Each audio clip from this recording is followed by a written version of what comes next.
Well, good morning, good afternoon, good evening, everyone. This is Dawn Tura, and I'm President and CEO of Sourcing Industry Group, and I'm so excited to welcome you back to our webinar series. We have got a fantastic title today, and on top of that, we have two very, very good presenters, so you are in for it today. So let me go through a few housekeeping items for you. First of all, in this virtual world that we have to live in these days, it's more important than ever to stay connected. So make sure that you connect with us, whether it be through our LinkedIn groups and with me personally, and go to our blogs, our YouTube channel, our Facebook page. A lot of top-of-mind conversations take place on social media. So it's really important if you're associated with all of us.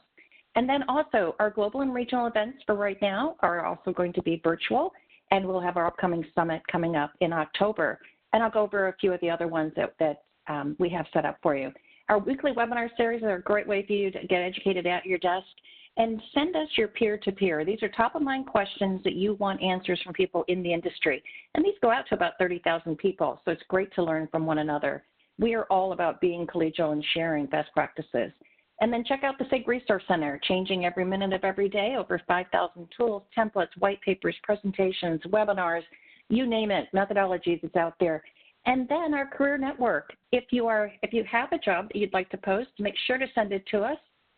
This is our most often hit page. And if you're somebody who might be laid off, make sure you come back to the Career Network because we're always posting new jobs. I think we put up maybe 16 last week. So also, as part of your membership, you get a discount to PeopleTicker. And if you have any staff augmentation spend in your company, which everybody does, you're saving an average of $5 per hour per person when you use PeopleTicker to benchmark your rates. They're getting thousands and thousands of touch points on all the different rates. And we have a sample for you available for free that you can go in and play with the ticker. But this is a benefit of membership, so please take advantage of it and contact us to get your discount code. They're just a couple dollars per job, per title, per city. And what we're finding also that people are no longer geo-fenced and have to live in a certain area to report to a certain office because of all the work from home. So you can benchmark prices and rates around the entire world to find the best talent. And then also as part of your membership, once again, reach out if you want the discount code or click through from our site. You get a huge discount on Spend Matters Pro. And since you're here for a technology event today, you'll know that Spend Matters is the pro when it comes to understanding technology in the procurement space. They are the experts. So make sure that you do that and then look at their solution map. This will save you probably close to hundreds of thousands of dollars in consulting fees, but it'll also give you insight into which tools are the right ones for you based on different personas and different questions that you have to go through and answer. So just a great tool and a great discount available to you as a SIG member. And then we try and bring SIG out to you around the globe. Right now, we're going to be doing it virtually. So September 9th is one of our first signature events. That was going to be our Eastern region. So that will be East Coast time zone. November 5th was going to be our Western regional, so that'll be West Coast time zone, and December 9th, I believe, is going to be our Midwestern regional event. And so all three different time zones will be covered in the United States here. And then also, if you are a CPO or senior executive in procurement, we'd like to invite you to our CPO and executive virtual series. We get about 35 CPOs together and talk for about 2 hours, and it is fantastic. I swear it's like a therapy session for everybody on the call. And then also, we just put out our request for presentations. So if you would like to present at one of our upcoming summits, the one in October that was going to be in Palm Desert is now going to be 100% digital, but like we did last time, but even raising the bar again, we're going to make you feel like you're with us in person. And right now, fingers crossed, toes crossed, but we're going to have a spring event in Amelia Island. That will be our spring summit. So we're hoping at some point all this COVID stuff will be solved and that we'll all be able to get back together in person. And even if we get rid of handshakes, I'm not going to get rid of all of the hugs, but I'd love to see you all in person whenever possible.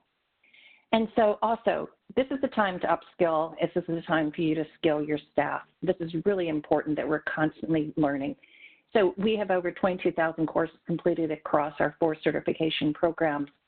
We have had people certified from 150 different companies representing 17 countries thus far. We've also done, some of our programs have been co-written now in Spanish as well.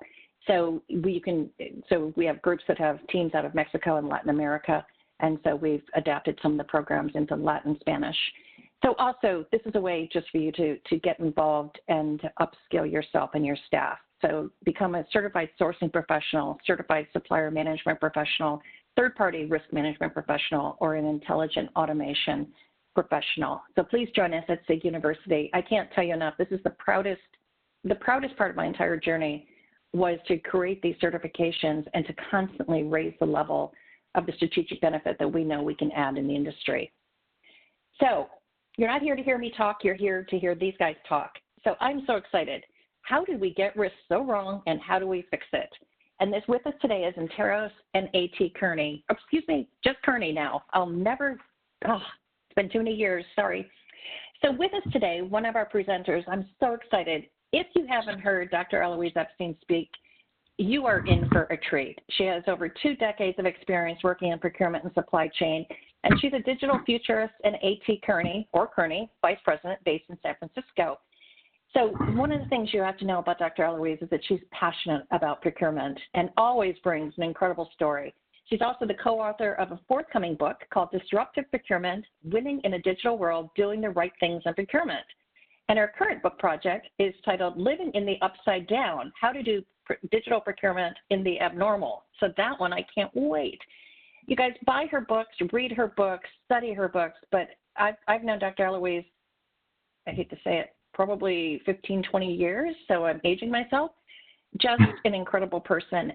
And with her today is Warren Smith, and I'm excited. I don't know Warren. I'm getting to know him today. He's a director of product management at Anteros, Inc. He's a director with a supply chain data analytics company with the world's largest business relationship map. Warren has over 20 years of product management and software development experience, having led teams at General Atlantic, Network Solutions, and AOL. He focuses on complex, data-rich SaaS, B2B platforms, and risk management, health, IT, and cybersecurity. So I am so excited to welcome the two of you to the stage today. So welcome, Dr. Eloise, and welcome, Warren. So glad to have you, and thank you, Anteros, for bringing us 2 great speakers. I'm really excited. And then also, folks, we want to keep this interactive. So right now, I'm going to ask you to open up your Q&A, and at any point you have a question, send it in. We want to get to all the questions, but if we don't, I have the commitment from our 2 speakers that we will follow up with you after today's webinar. And yes, I'll say it now, I'll say it again, I'll say it a 3rd time. We are going to push the slides to you at the end of today's presentation. I don't know why nobody ever hears me when I say it at the beginning, so I'll say it again. So at the end, we will push the slides to you directly. Tomorrow, we'll send you a link to the recording so you can go ahead and share it with the rest of the folks in your organization that didn't join us today. And it will be housed for 2 years in the SIG Resource Center, so you can always play it on demand at any point. I think that's all of the stuff I have to tell you. So Warren and Dr. Eloise, take it away. Thank you so much, and thank you for such a kind introduction and for the opportunity, and also to Anteros for partnering with me on this. So I have spent my COVID time pretty much since March. All the time I would have spent traveling, I've spent it writing this new book. And what I'm presenting today is brand new content, very much inspired by the crisis we are living in.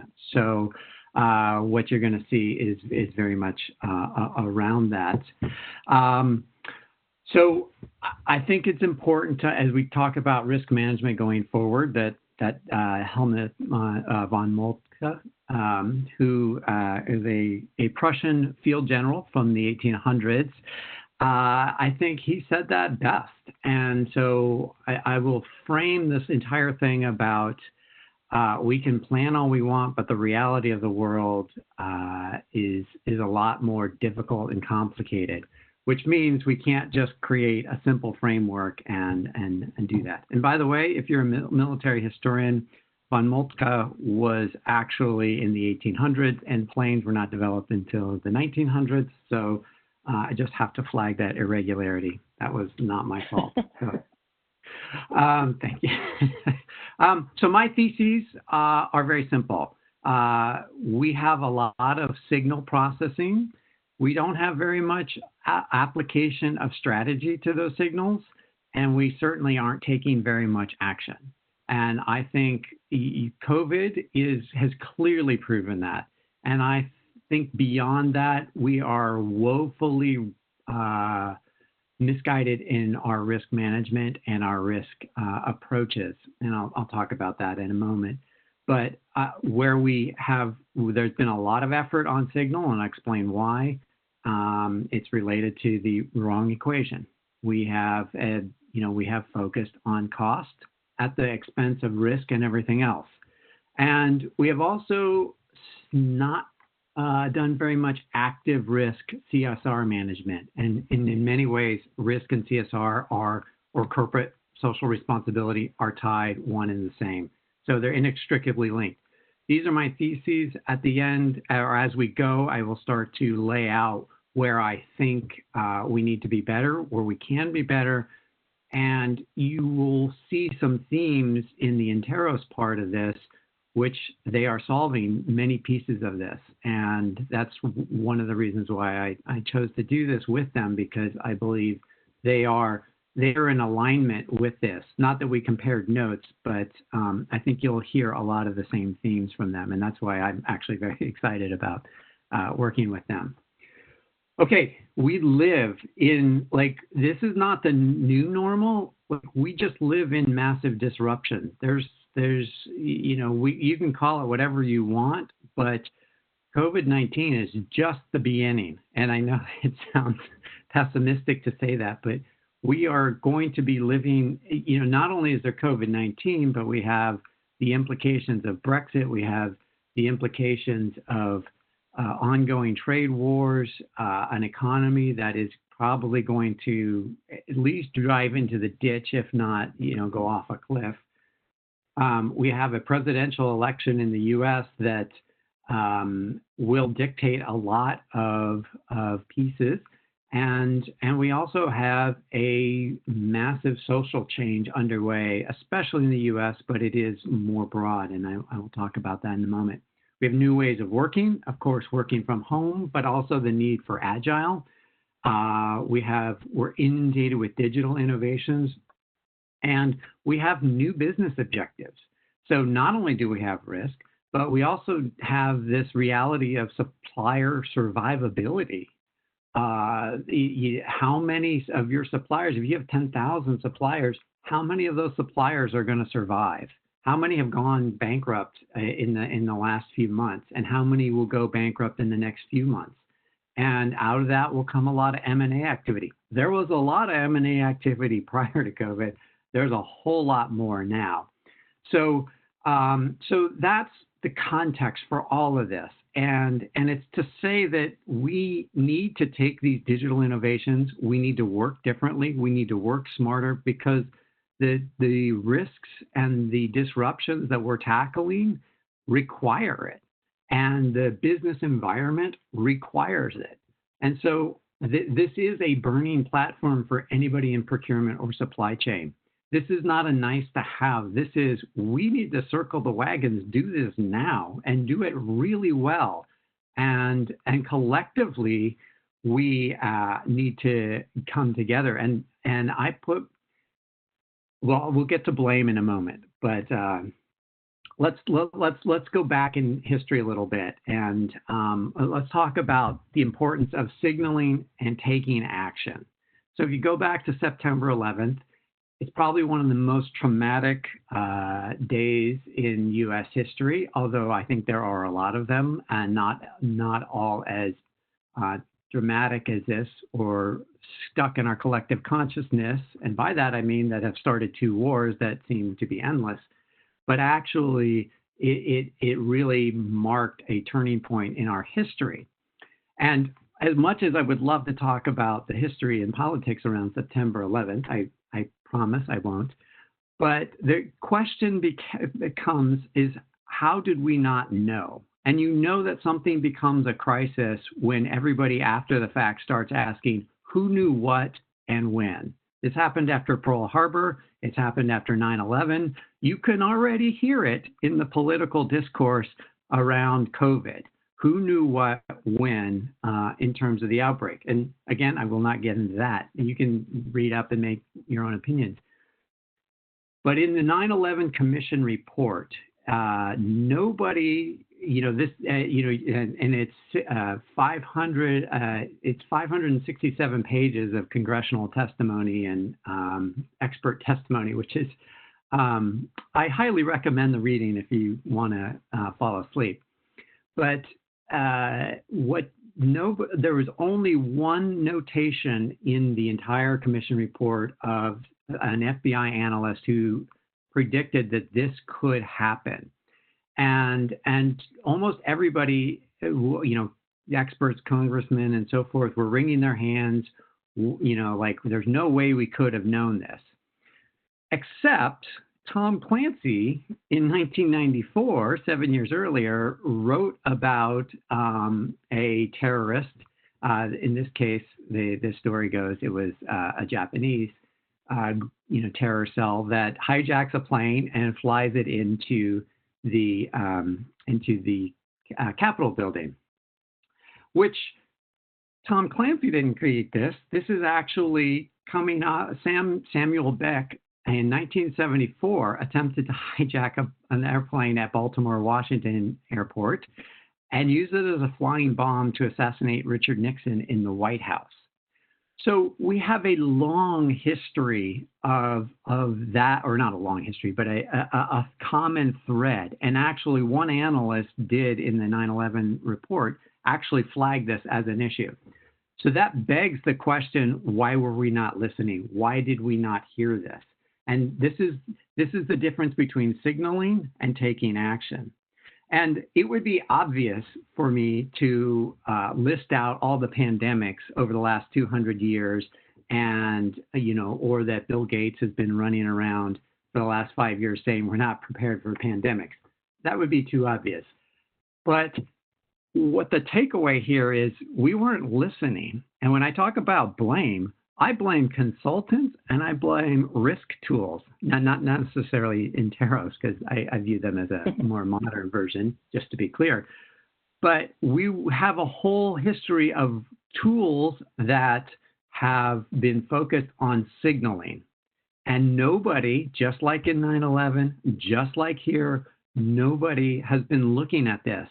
And if you've had I've come across one client that had pandemic in their risk modeling. One client so far. Now I'm happy to, have other people tell me, but the predominance is they did not have pandemic in their risk modeling. And that is an abject failure, especially for consultants. And I am particularly hard on consultants, given that I am one, because we have platforms. We can use them wherein individuals and companies can't necessarily do that. So I point that out to say these signals were out there for pandemic, and we didn't, act on them. We didn't move on them. And nearly every risk tool out there was just focused on, hey, here's a hurricane coming towards, Puerto Rico. What are we going to do about it? And we got desensitized to signaling.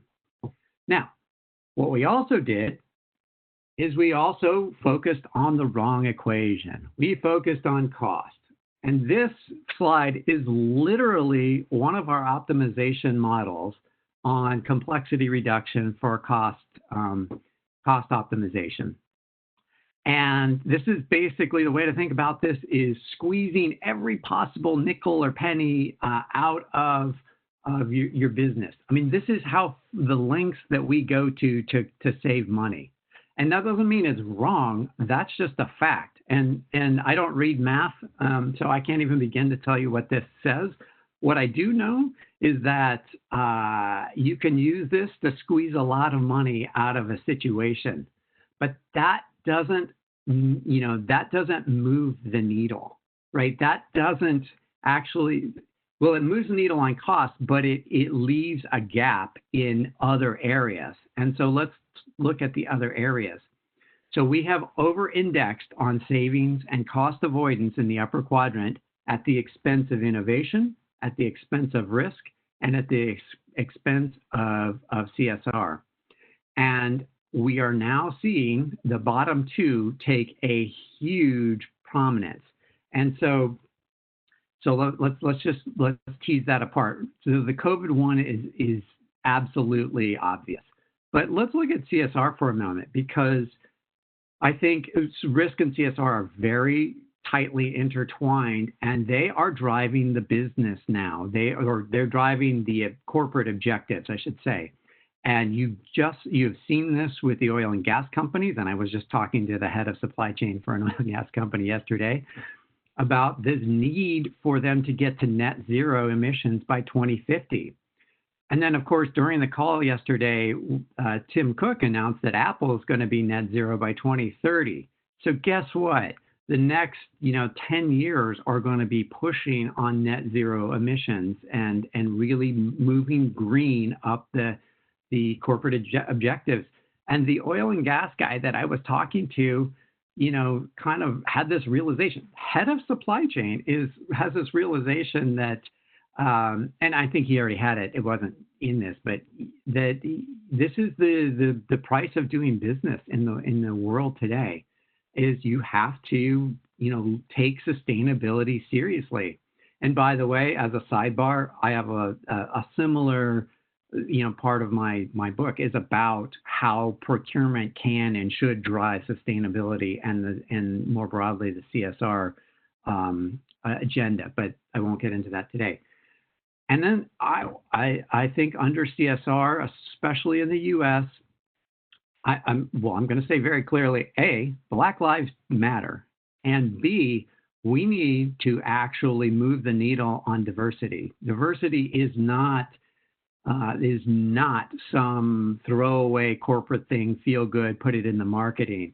For too long, it's been just a check the box exercise, and that might be okay in the past, but it's not okay now. And so there has to be a real shift, and as we look at it from procurement, into pushing diverse suppliers and engaging with them, and ideally working with them on innovation and getting them into the mix. Because to not do that is to not meet the basic objectives to play in most markets. The world is changing, and CSR and risk are coming up to the top of the agenda. Now, of course, we need to be able to balance that. You can't go all the way away from cost and savings because we all know what'll happen there. But the point is, this is the equation, and each organization needs to balance it. And somewhere in there, you need to do innovation. But I just want to sort of bring this together because, as we look going forward, right, this is not all about what we did wrong. This is how we start to look forward. And so there's a great story that's emerging, and there's a company called Banjo out of Salt Lake City, and they operate this platform/tool called Lifetime, which delivers life-saving information, and I'm just reading off the quote, in seconds to first responders. I mean, that's great. Who wouldn't want that? And you ingest, they ingest all the real-time social media traffic, weather feeds from all over the state of Utah, and can distribute it to first responders in seconds. Which, if they've run a simulation on kidnapping, and they were able to identify and pretty much stop the kidnapping in minutes. So it's a great tool, and it's great technology, great applicability of technology. Now, anybody that knows me knows that there's a sucker punch coming here. So just to tee this up, last year, Banjo signed a 5-year, $20 million contract with the state of Utah. And so they now have access to CCTV, traffic cameras, audio sensors, social media data, demographic data. It's great. And for those of you that have studied Foucault or deconstructionist theory, this is the digital panopticon coming to life. And that might be okay. You can make your own choice on that. However, the problem with Banjo, and there's going to be a problem, is CEO Damian Patton, turns out, was formerly part of the KKK and was convicted of shooting up a synagogue back in his youth. And you can see the picture of him in the upper right corner. And this is a cautionary tale because this information was out there. This is why you need a good active risk management platform that goes after these pieces of information, especially for your tier one suppliers, because for the state of Utah, protecting their citizens from unwanted or malicious use of their personal data is their reasons for existence. And if you read the story, and it's an evolving story, this is very current. So Damian Patton, I believe has moved on. He's gone past his youth, and I believe people can change, and so on and so forth. This is not a judgment about Damian. This is a judgment about Utah's supplier relationship and risk management programs, because the optics of this, especially in the movement, in the Black Lives Movement, and the social unrest around social and racial inequality in this country, the optics of this right now couldn't be any worse. And so this is a push to Utah's, or a castigation of Utah's risk management methods.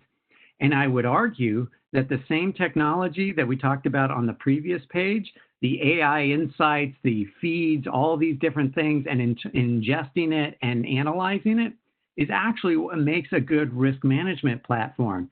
And hint, hint, this is pretty much the same technology that Interos uses, although they use it for risk management, and I would say a platform for good. So that's why this technology matters, and why we have, as risk managers, needs to change our approach. And so you can see that the Attorney General is now having to back off. And this is how you know it's bad, when the Attorney General has to make a public statement. This is like the equivalent of your CEO having to make a public statement as to why you are burning rainforests for using palm oil or the equivalent. This is why we have to get better at risk and CSR. So just a few things on the way out the door, and I'll turn it over to Warren, is these are the guiding principles to move forward.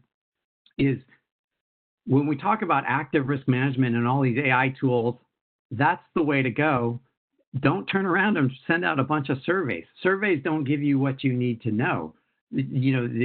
All this dynamic technology and ingestion of information is right there, ready to go. And then you have to take all that information, develop a strategy. You have to develop actions around that, and you have to execute them. And if people don't execute them, you need to track that as well. Automation is key in this era of massive disruption.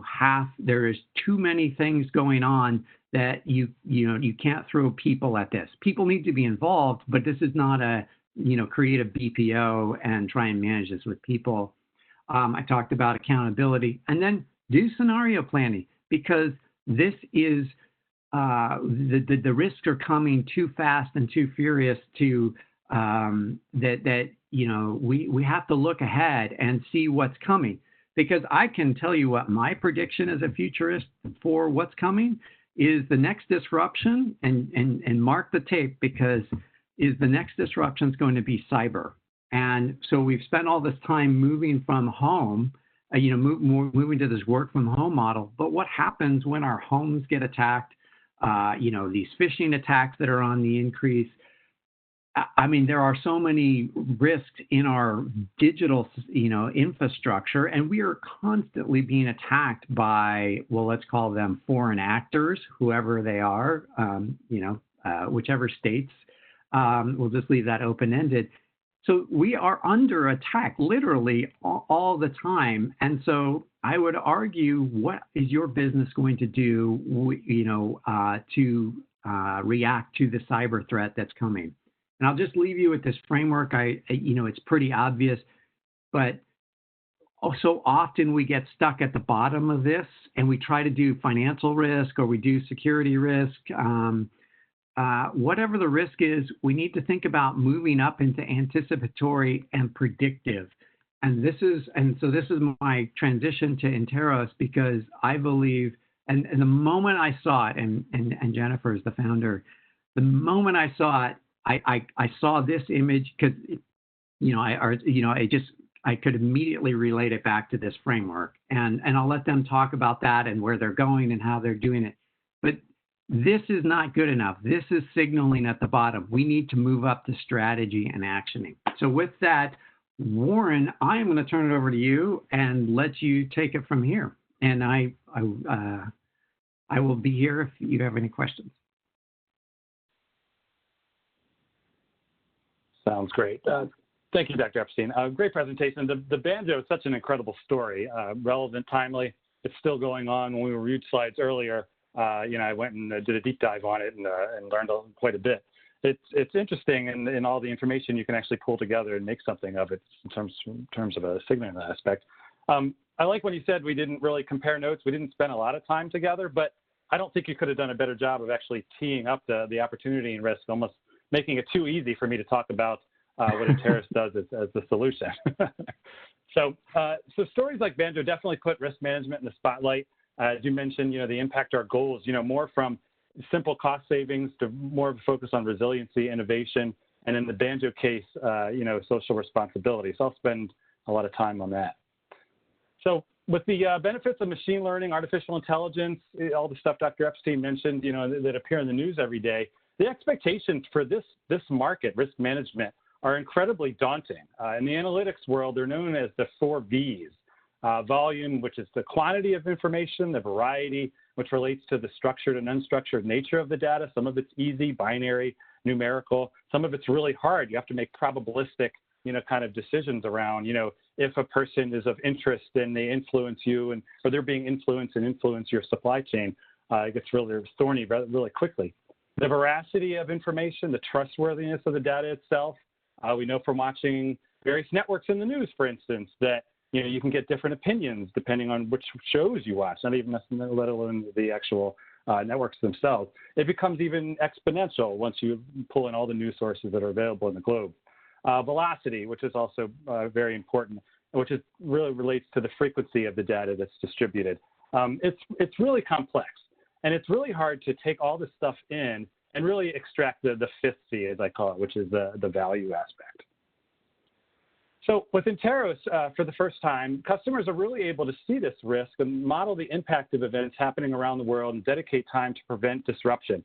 As Dr. Epstein alluded to, it's not so much about signaling, which is just kind of knowing that stuff is happening, but actually being able to apply it.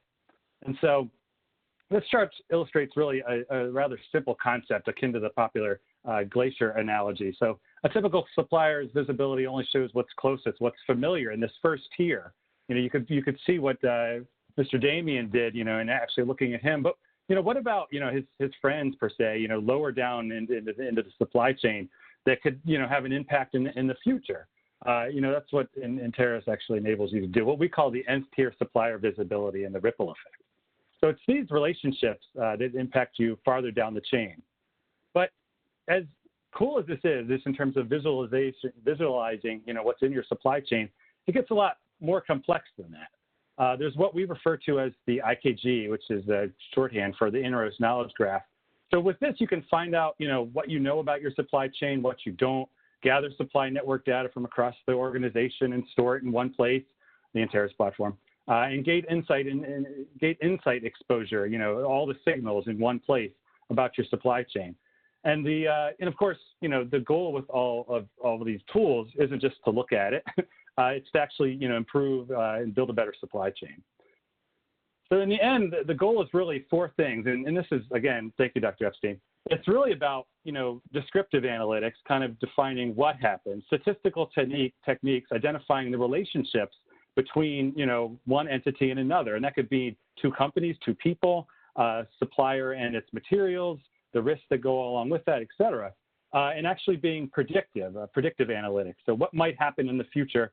And then the end game is really about the scenario planning that Dr. Epstein alluded to, is what should be done.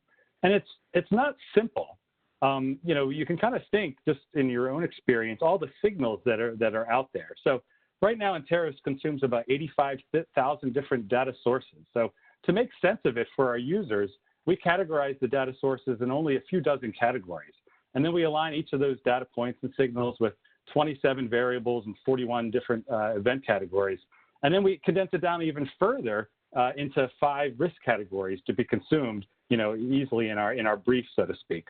So, we provide kind of this high-level view of things from, I would just say kind of a C-level aspect of things where they could get alerted to things. And we also provide deep dive, common and due diligence realms for an analyst to identify specific things and then pull all that information together to make a decision. So it's funny, my father was a PhD in mathematics, and to even talk to him around the dinner table, I had to take math through differential equations. So I love math, right? And the equation that Dr. Epstein showed earlier looks immense and complicated because it's long. And so, but one of the things that I love about Interos is it uses math almost in the right way. If actually constructed in the right way, math, quote unquote, can be used to capture all the signals and help you prioritize them. So we can pull all this information in and really make sense of what people really kind of find contextual. So finance, operations, governance, geography, and Dr. Epstein, I agree with you. Cybersecurity is probably the next big threat that's going to happen after COVID. And people will lose their lives, I think. Just because it's software on a computer doesn't necessarily mean it won't have a material impact. So one of the things that really illustrates the value of Interos is through specific use cases. So I was gonna kind of talk about 3 specific ones: resilience, innovation, and social responsibility that Dr. Epstein kind of hinted at. These aren't our top use cases, but I think they're most relevant to this discussion.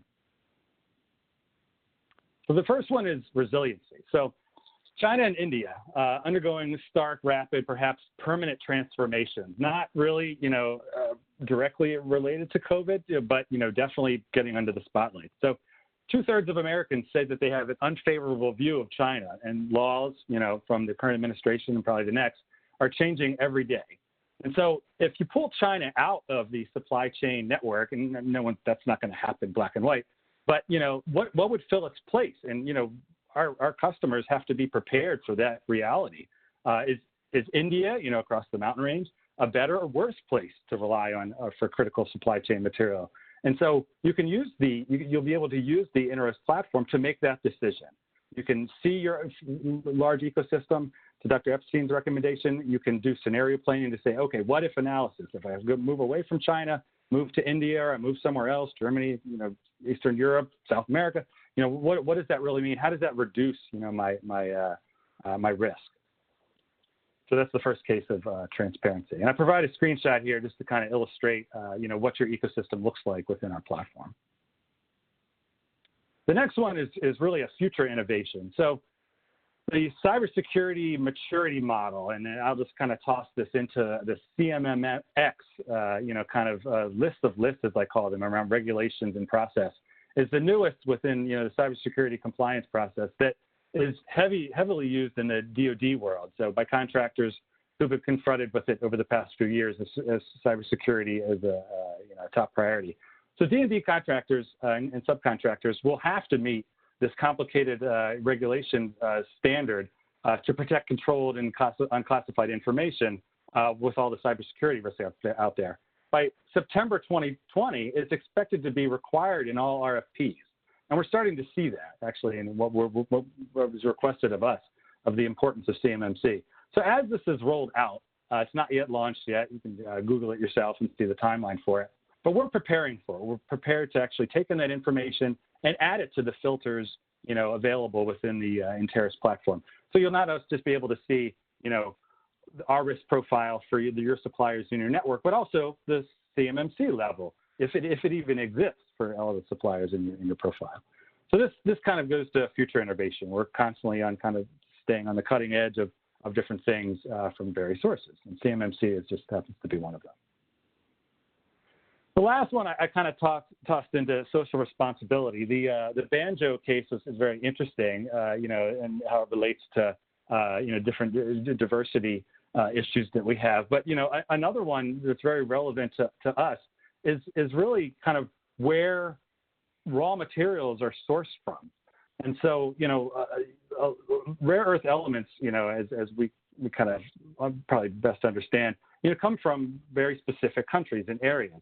And it's using the Enteris platform, you can actually see exactly where your materials are being sourced from who and where, and again, make, what if scenario planning decisions around that if you wanted to change that, but also kind of match it to who's on the board of that organization. Are they influenced by, political parties, et cetera? So you can combine a lot of risk elements together to, really make socially responsible decisions, around where you're actually getting, things from. And this is an incredibly evolving area for us. So, like I said before, these are only 3 use cases. We would need, I think, Dr. Epstein and I could probably just wing it and do an entire webinar to review all of them. So, but Enteris' goal is really to eliminate multi-party, multi-factor risk from third, fourth, nth tier parties. We've been doing it for a long time, and we look forward to your questions. And Warren, can I chime in because I can't help myself? Sure. On your previous slide, that on raw materials is a perfect example if you're in an industry where you're doing manufacturing that involves anything that's remotely conflict mineral. That's the Damien and Banjo example waiting to happen. There's no doubt that the more we become socially aware of things like modern slavery, forced labor, and conflict minerals, it's come up a few times in say, the fashion industry, but that doesn't mean it's not more widespread. And I think your previous slide, if I were in those industries, I would put a laser focus on that raw material coming upstream, because it might be from a third or fourth or fifth tier supplier, but that your enterprise is the one that's going to take the brunt of it. The news always comes for the big fish, even though it would have been a fourth tier supplier creating that issue. Definitely. Yeah, when I started working for Enteris, I told her about what we do, what we can do, and she's like, "Great, now we can buy the best, most sustainably grown coffee." I'm like, "I think we could do that already." It does come up. So I have to tell you guys that so far, everything you've said has got me so excited, because all we have been talking about is third-party risk management as an organization to our members. And the sad thing, Warren, is that I'll be honest with you, most, not all, and so please don't anyone take offense, most of our members cannot name their fourth party. Yeah. And that is scary. And the other part that I've been trying to warn people about is tail spend. Nobody wants to look at it. It's not sexy. It's small dollars. And yet you have never looked at it for cyber, for any kind of risk. You've never done an analysis. It's 3 bids and a buy. It's a $10,000 here. It's $100,000 there. And nobody spends time going through the tail spend. So these are things that keep me up at night, because we don't know what we don't know, because we don't know much about our supply chain. So the fact that you're going to third, fourth, and fifth parties excites me. So I'm really excited to get in some questions. So folks, please put your Q&A in. We will try and get to all of your questions. And then I just want to thank you, Dr. Epstein, for saying stop the surveys. I wish you could just yell that at everybody, because the surveys are ridiculous.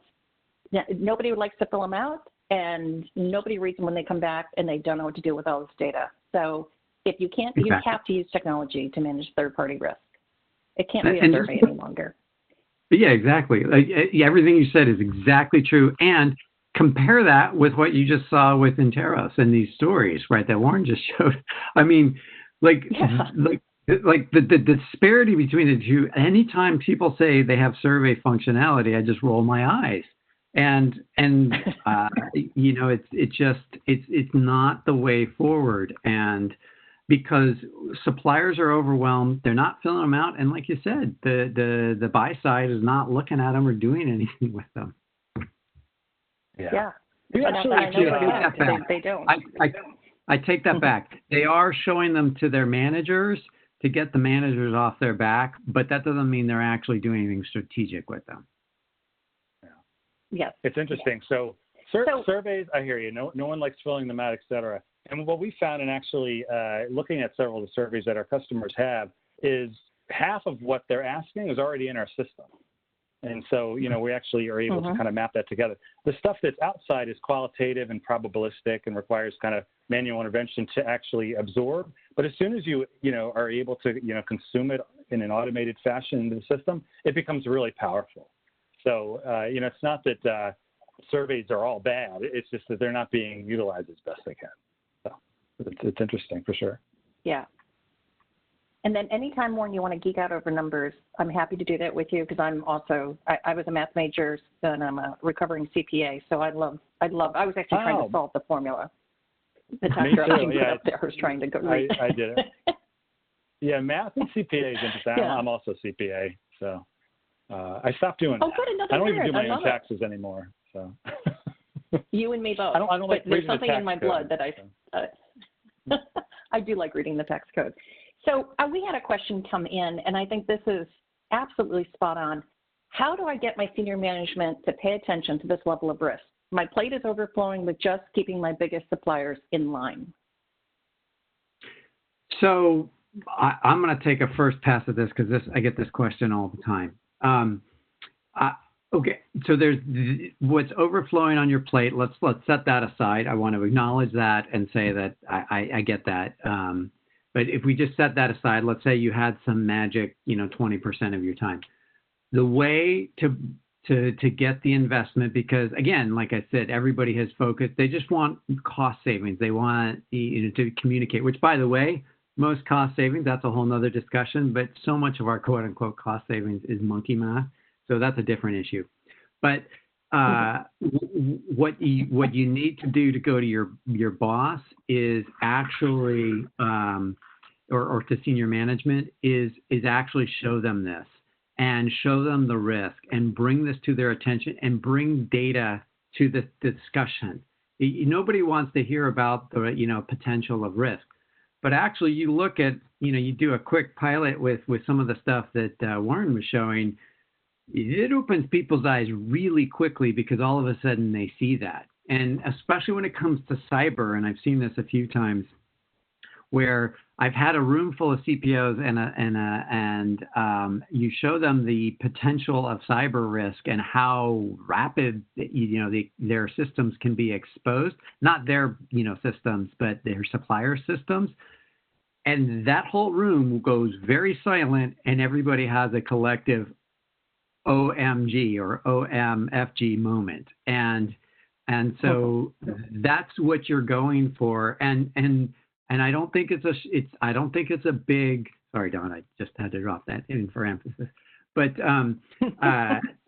but what Warren was showing, I think, you know, that's where Interos and you know, can be a partner to, you know, help you make that case. But you have to bring data, you have to bring something compelling to the table. And just to make this even more long-winded, this is like category management.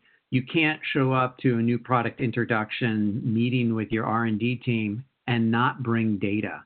And it's the same thing. You want senior management to get involved with risk, you need to bring them something compelling. Well, just some of these horror stories should be enough to get them to pay attention. Yeah. Oh yeah. I mean, there's a gazillion. I like the banjo one because it tees up exactly what Interos is doing on the flip side for suppliers. Yeah. The only thing I'll add to that, so, you know, is the core the core of the Interos platform is, you know, really profiles, mapping, and insights. And so no senior management person wants a stack of paper and you tell them to go read it. They want something very concise, short, relevant, right? And if it looks great with visualizations like Interos can provide, even better. And so, you know, as Dr. Epstein said, to, you know, I'm saying this not as a sales pitch, but it'll come across that way. You know, use Interos's, you know, demo, do a POC, see what's in your system, and show it to your boss. It's kind of the short answer. Yeah, that's where I was going. I just didn't want to offer your services for free. Right. So one of the things too, Warren, I think that would definitely benefit everybody that's on this today is to do a technology deep dive webinar. where you can actually show them how it works and show how you're getting into all of this data. I know the questions are, certainly going to warrant that. So one of the questions, and Warren, I'll go directly to you, are there tools, maybe in Enteros, that can be used to automate and rate third-party onboarding questionnaires instead of manually reading and rating them? Yes, you could use Enteros for that. So there's survey reading algorithms that will, use sentiment analysis to kind of understand the question and the answer and rate it, and then it can be consumed by a tool like Enteros. There's things like that. But, Enteros has its own kind of internal tools that do that. Short answer is yes. It really depends on how complex the surveys are and what third-party data you're trying to consume. A lot of third parties that we work with, both from a news source as well as other third-party rating systems, have APIs, that integrate directly with us. So you literally just need to tell us who it is, and we already have systems set up to consume it. So it really varies depending on who you're talking about. But short answer is yes. Okay, good. And then how often does Enteros, do you update your risk profile? Yeah, that's a good one. I have my slide, with all the risk factors and variables on it. The short answer is it updates on a daily basis. Risk factors and scores change, the overall resilience of the entire supply chain anytime there's an event or a variable that changes. So, they're continually being reassessed. When you log into the platform, you'll always see the risk assessment of your extended supply chain based on that latest information. We constantly get asked by customers to actually date all the information because it starts because it's updated so frequently. When you think about the news cycle, right, you can go and turn on the TV and no one knew that there was going to be XYZ event going on yesterday. So the risk variables and factors update as regularly as the news cycle occurs. Good question. So do you take geopolitical risk into account as a risk factor? We do. It's a variable under governance. Okay. And how many different risk factors are you pulling in to your database? So I guess that means like feeds, different feeds. Yeah. So I'm forgetting the number here. It's 27 variables and 41 event categories. I put that down there because I don't want to get the numbers wrong. But yeah, it's a lot of information. Under governance, you have a lot of executives and sensitive country data, which is kind of where your political instability comes in. And those factors will all roll up under the governance risk factor. This is where the math comes in, where the CPA algorithm can really help. So you obviously weren't tracking COVID. Maybe I should rephrase that. I'm assuming that you were not an early one to know about COVID and build it in immediately into the platform. Is there any kind of other pandemic type thing that you keep in here that you'll be looking at? Yeah. So we were definitely tracking related events, epidemics, pandemics, that all kind of falls under, things out of our immediate control. And we use several kind of weather climate systems to monitor where that information can come in. I mean, as soon as, and I kind of get big brother here just for fun, but as soon as the COVID came out, the what do they call it? Crowdsourcing thermometer became really popular. So, as soon as that becomes legal and everyone has a crowdsourced thermometer, you will be able to tell a lot of information. But yeah, we have several, I think 5 different sources, around health events as well as weather-related events that have that kind of impact. But I also think, Don, if I may interject, please. Is that's where your risk management strategies have to be tracking it too, because some of these big macro risk issues are, we all know that they're hitting big. So it's more, that it's a monitoring that at the macro level and then using Enteros to sort, or whatever, toolbox, Interos Plus,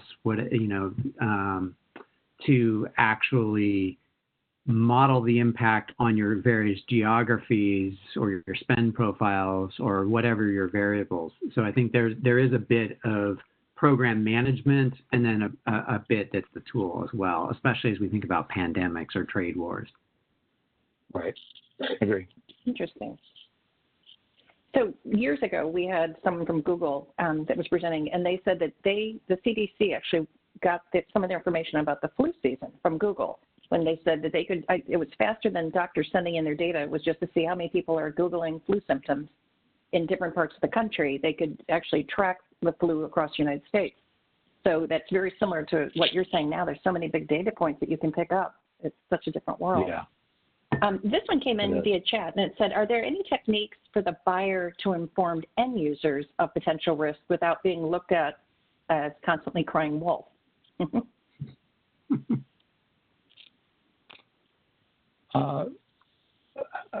End users, what would that? I don't understand the use case. So I think this would be buyer telling their internal customers that, there's a potential risk over here, and you might want to get a backup of suppliers in place, and then the situation doesn't happen. So are they crying wolf, or is there a way that you can coach people to be able to talk about it without the sky is falling? Yeah, it's interesting. So one of the things that's on our roadmap is, I'll just call it the share functionality, where any given data point or brief could be shared with anyone in your ecosystem. And so it doesn't necessarily need to be the larger kind of generalized snapshot. It could be a very specific data point. So you're not crying wolf all the time about the whole thing. It's about something very specific. I think that'll be relevant to that situation. Another thing that we're doing or kind of considering is, our customers, ask us to map out their nth tier ecosystems. And, everyone in that ecosystem isn't aware that we're doing that. And so sometimes, actually in a lot of cases, tier 1 and tier 2 suppliers, our system would actually be improved by involving them in exactly how we're looking at them. So it's like we have an incredible amount of information, and the ability to actually share that information with first tier, third tier, suppliers, and actually kind of validating the information and contributing to it will be incredibly valuable. It's kind of the other aspect of that. So it's not so much, I found this issue, let me tell that person about it. I'm friends with them, right? They're my first, second tier supplier. But it's also help me make the IKG, the system better. We found this. We keep finding this problem. You should fix this. Okay, did you fix it? Okay, well now make the system even smarter. So it's a learning system for sure. So do you have any, and this is to go to both of you, do you have any kind of warning system? Let me see how they said it. If I have different suppliers as my first tier, but they use the same supplier as the second tier, I have risk in case the second tier supplier goes out of business. Do you identify whenever that happens? We do, yeah. We call it a prolific analysis.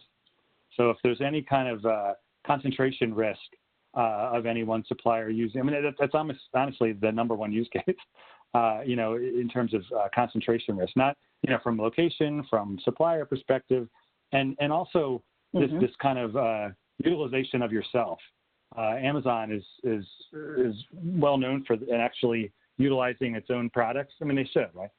But you'll have Amazon as a tier 1, and Amazon as a tier 3, and Amazon as a tier 4, and it kind of goes all the way down. So it's that kind of prolific, repeated nature, so to speak, that we can definitely call out.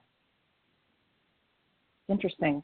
That would have been so helpful for people to have already had Interos when COVID first came out. My God. Yeah, definitely. So just to shift a tiny bit, because we're almost at the top of the hour, folks, there's a gray box in the center of your screen. It says File Transfer. If you click on this SIG Interos, you will download a PDF of today's slides. We do have permission to send it out to you, so we will also send you a link to the recording. You have the contact information. Remember, on the PDF, if you download it to your desktop, you have the contact information for both Warren and Dr. Eloise Epstein. So make sure that we keep this conversation going. Of course, I would hope that you'll also come visit them at the SIG Summit and have conversations and keep it going. But folks, I can't emphasize enough, you can't do third-party risk management without technology. It is impossible in today's complex world. And that's one of the reasons we're passionate about having a third-party risk management certification. And we love people like Interos within SIG. We're finally getting everyone to recognize this. So at the top of the hour, Warren, Dr. Epstein, thank you so much. As usual, I love having you guys present. And Warren, it's been so nice getting to know you. You too. Thank you. It's been a pleasure. And I can't wait for your new book to come out. I will be snatching it up and getting it right away. So make sure you put it out on LinkedIn as soon as it's up and ready to be ordered. And with that, I will. we're going to wrap up today's webinar. Mm-hmm. No, yeah, no, absolutely. Yeah, you'll absolutely. Oh, a signed copy. Oh, yay. I love that. Thank you. Folks, and we're at the top of the hour. We're going to wrap up today's webinar. I want to welcome you to the ongoing webinar series. If you feel like me, let's get Interos to do a deep dive on the technology so we can sort of kick it around and see behind the curtain a little bit. And make sure to follow Dr. Epstein and all of her terrific writing. And with that, have a wonderful day. Please stay safe and healthy wherever you are, and we will see you very soon. Thank you, Warren. Thank you, Dr. Epstein. We're going to wrap it up. Thank you. Bye. Bye-bye. Bye.